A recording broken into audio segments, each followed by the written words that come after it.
Hey, how are you? So today I want to talk about something interesting. So we live in an age with more technological advances than we would ever imagine, with like amazing food, amazing tech and everything, but still we're somehow just not as fulfilled as we like to be. And recently, in the past year or two, I've read a lot of different books, listened to a lot of different podcasts. And very often I come across people talking about how a hunter-gatherer ancestor lived, like how they hunt their own animals and stuff. I thought that's quite interesting.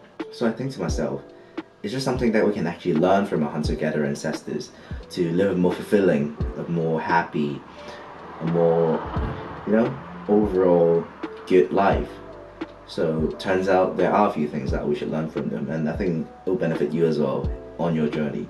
So here they are. The first thing is just to spend more time with your tribe. Our hunter-gatherer ancestors used to live in small tribes, so they didn't have like big towns, cities, or even country. They lived in tribes. Tribes were like 10, 15, 20 people. I don't know how many, but you get the idea. They live in very small groups. Although you and me probably see more people than our hunter-gatherer ancestors, let's give him a name. Let's just call him Jay, right? Because I'm Jason. Let's just call him Jay. Say that Jay sees probably like 20 people in his whole life, but for us, especially if you live in big cities, you probably see much more people than Jay will ever see in his life. But still, we're less connected to those people than Jay was connected to his tribe.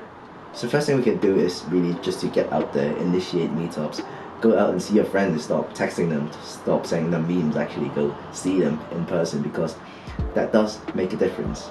So that's the first thing. And the second thing is a metaphor I like to call you hunt what you eat. So this is very interesting, right? In the old times, what we do, our input, for example, for those hunter-gatherers, it will be the hunting, is directly linked to our output. So for them, whatever they hunt, they eat.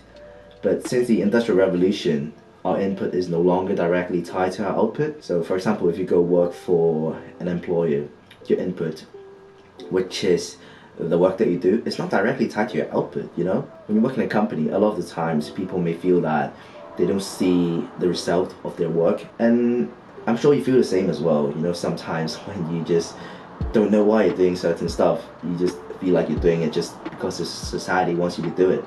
And my recommendation to this, and something that I've battled through myself too, is just to pick up different projects, do things that a lot of people won't do. For example, start a YouTube channel like this. For example, start different side projects, or even start your own business. I'm clearly not there yet. I'm still trying to take it a step at a time. But maybe you're better than me. Maybe you can start earlier. But again, that's the second thing I think we can learn from our ancestors, which is to hunt what you eat, which is to do activities that has a more direct link between the input and the output. And the third thing is just not take yourself so seriously. I'm sure our ancestors didn't have so many existential crises like we do today. And thinking about it is actually like a first world problem, because all the basic needs you have has been satisfied. I'm not sure if you're aware of the Maslow's hierarchy of needs. Basically, it is a pyramid of needs that humans need to satisfy. So base level is like the very basic stuff like safety, and at the top is like very philosophical stuff such as self-actualization. So because we live in societies where the basic bottom few levels have all been satisfied easily, like you go out to the supermarket, you whip out your phone, you order like from Deliveroo, and the food comes your way. Those problems that our ancestors used to face are no longer problems for us, so we started generating more first world problems, such as like what's the meaning of life, why am I here, am I doing the right thing, etc. And I guess one advice I received from this guy called Naval. Naval is like a famous tech guy in Silicon Valley. He said that something along the lines of, stop taking yourself so seriously.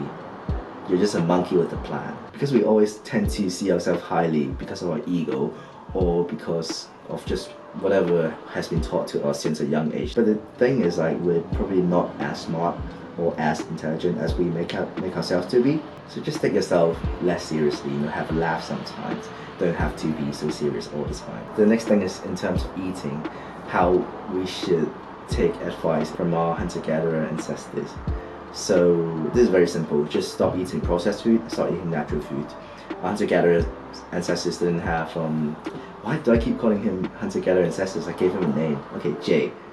Yeah. Jay didn't have McDonald's, Jay didn't have candies. So Jay just ate like whatever he hunts, whatever plant he finds on like the forest or whatever. And we should do the same. We should stop eating processed food and instead embrace the natural food. I'm sure there's so many scientific papers backing this up. I'm not gonna Google it and then pop it here. You're not gonna read it anyway. So if you're interested, just Google it yourself. But I'm pretty sure I'm right. So yeah, another thing, eat more natural food, like Jay. And the next tip, I think it's the fifth one, is to embrace inconvenience. So I was inspired of this through reading the book Make Time. We live very sedentary lifestyles. We sit around, we maybe stand up sometimes. We walk to train stations, we walk to our car to drive, so we don't even have to walk that much anymore. And the problem is that our ancestors, Jay walks every day, you know.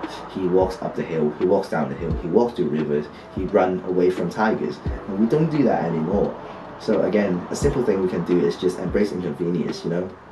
Take the time to walk when you can, instead of taking the bus, taking the car. It might take like an extra 20-30 minutes, but I do think that the long-term benefits is there and that it is quite helpful to you as well. And the next thing is similar to the last point, which is just to exercise more, you know.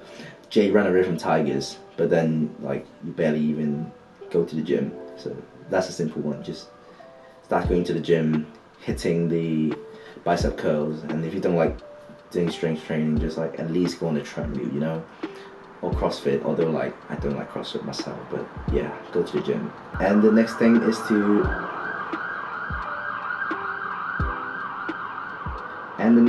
to rediscover nature. I assume that it is pretty clear that Jay didn't have like buildings to sit on. I'm sorry, there's like police cars out there. They're not ideal, isn't it? 2 hours later. Anyway, Jay didn't have like big buildings to sit in, so he just sit in caves, you know. He walks around the forest. This is actually related to something that I read a while ago called what's it called? Attention restoration theory. So I read this in the book Deep Work by Cal Newport. So the theory basically states that our attention is finite, so that it will run out. So once we exhaust our attention, we cannot concentrate properly anymore. I guess that's not even like something groundbreaking, like we all know that. But the thing is that a study shows that while walking on the street, so streets in cities and town, you have to navigate like roads, people, and traffic signs, and apparently that's like bad for our attention. Not bad for our attention, but then it takes away our attention. Instead, if you walk in nature, walk in the forest, for example, there's nothing for you to pay as much attention to. There's no like signs, or maybe there's like 1 or 2 every 30 minutes, but then there is nowhere that you have to put your attention towards, so you can just look around and sort of relax your attention. So another reason for you to walk in forest and to, you know, embrace and rediscover nature. And the last thing is to sleep like a caveman. Now I know that you probably use your phone every night before you sleep, because that's what I do as well. So a very basic thing that I guess we can do, like our caveman ancestors, which did not have light, is just to try to turn off most of your lights an hour or 2 before you sleep. That's what I've started doing, and it does help trick your brain into getting more sleepy. It's crazy, isn't it, now that we have to trick our brain into getting sleepy, even though it's like 2 a.m. or something. Whenever we have our lights on at night, it confuses our brain, because like I said, it's not as smart as you think. We're all monkeys. So try to turn off more lights before you sleep, like hour or 2 before you sleep. Maybe buy some mood light, you know, like that stuff is quite pretty. I have like 1 or 2 here as well, and I usually turn them red, because according to Google, red is like the best color to fall asleep to. So do me a favor, get some good sleep by just turning off more of your lights before you sleep. And yeah, those are the ways how we can live better life like Jay, our hunter-gatherer ancestors. So obviously I'm not a scientist or a historian, so do your own research. But yeah, I thought those were like something that could really benefit you. If you like the video, maybe consider subscribing, because I'll do more of these in the future. And if this was helpful, I'm sure like videos in the future will be helpful as well. or maybe watch some of my old videos. Those might be helpful as well, but I promise you the future ones will be better. The old ones were a bit shaky, I know that. But yeah, that's all from me today, and I hope you enjoyed. I'll see you around. Bye.